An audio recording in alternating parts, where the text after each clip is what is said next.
আসসালামু আলাইকুম। আজ শেয়ার করব ছোট বড় সকলের পছন্দের ছানার ভাপা সন্দেশ রেসিপি। এই ছানার ভাপা সন্দেশ বাজার থেকে কিন্তু প্রচুর চড়া দামে কিনে নিতে হয়। তো আপনারা যদি পারফেক্টভাবে বাসায় এইভাবে তৈরি করে নিতে পারেন তাহলে কিন্তু এত দাম দিয়ে বাজার থেকে কিনে নিতে হবে না। এটা একেবারে তুলার মতো নরম, মুখে দিলেই মিলিয়ে যাবে। তো প্রথমে এখানে আমি 1 লিটারের মতো গরুর লিকুইড দুধ নিয়ে নিয়েছি। এখন এই দুধটা ফুটে ওঠা পর্যন্ত আমরা অপেক্ষা করব। তো দুধটায় কিন্তু বলক চলে এসেছে, দেখতেই পাচ্ছেন। দুধে বলক চলে আসলে এখন দুধের জালটা আমরা বন্ধ করে দেব।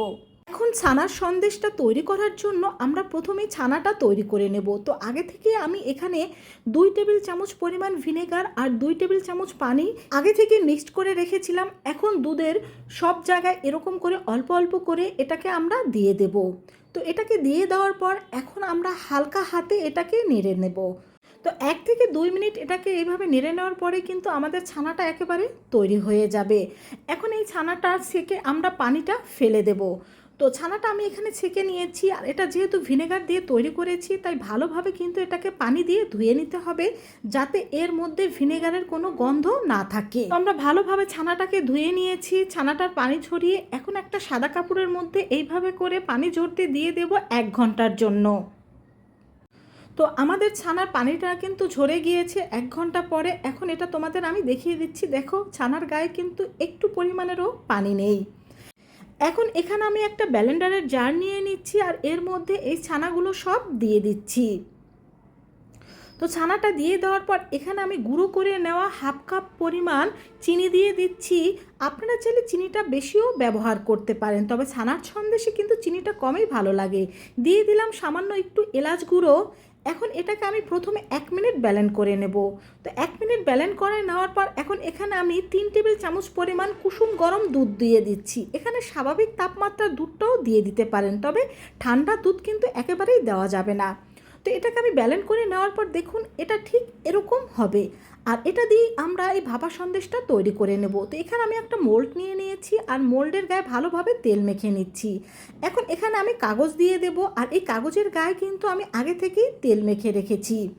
এতে সন্দেশটা তুলতে অনেক সুবিধা হবে।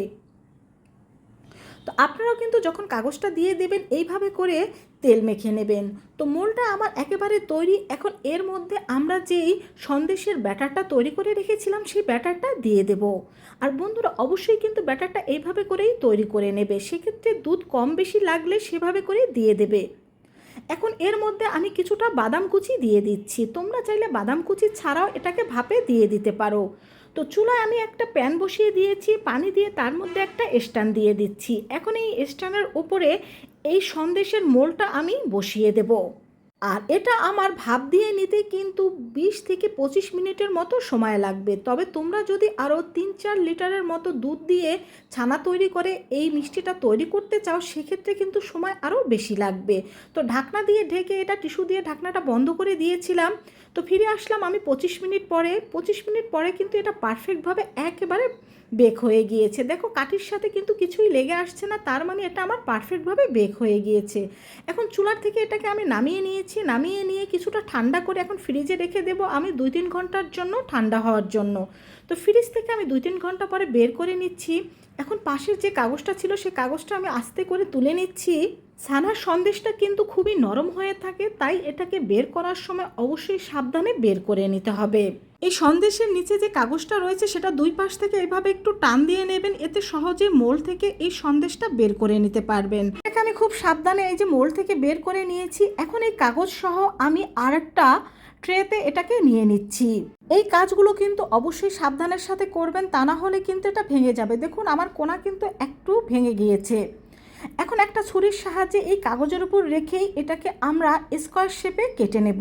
ভালো মানের দুধ হলে 1 কেজি দুধ থেকে কিন্তু প্রায় 1 কেজির মতো এই ছানার সন্দেশটা তৈরি করে নেওয়া যায়। এই ছানার সন্দেশটা এতটাই টেস্টি হয় যে যাকে আমি তৈরি করে খাইয়েছি সেই জিজ্ঞেস করে যে এটা কোন দোকান থেকে কিনে নেওয়া হয়েছে। যখনই আমি বলি এটা আমি তৈরি করেছি তখনই সবাই কিন্তু এই রেসিপিটা খুবই জানতে চায়। আর বন্ধুরা, এটা তৈরি করা কিন্তু কোনো কঠিন ব্যাপার নয়। নিশ্চয়ই দেখতে পেয়েছো কত সহজভাবে সহজভাবে কিন্তু এটা তৈরি করে নেওয়া যায়। আর তোমরা যারা দোকান থেকে এই ছানার সন্দেশটা কিনে খাও তারা কিন্তু জানো যে এর দাম কতটা চওড়া। তো বাসায় যদি তৈরি করে খাওয়া যায় দোকান থেকে বা কেন কিনে খাবো। আর এটা এতটা নরম তুলতুলে সফট ছিল যে একেবারে মুখে দিলেই মিলিয়ে যাচ্ছিল। তো আশা করছি এখন থেকে তোমরা বাসায় এইভাবে করে এই ছানার সন্দেশটা তৈরি করে নিতে পারবে। তো বন্ধুরা, ভালো লাগলে অবশ্যই কমেন্ট করে জানাবে আর তোমার বন্ধুদের সাথে শেয়ার করবে। সবাই ভালো থেকো। আল্লাহ হাফেজ।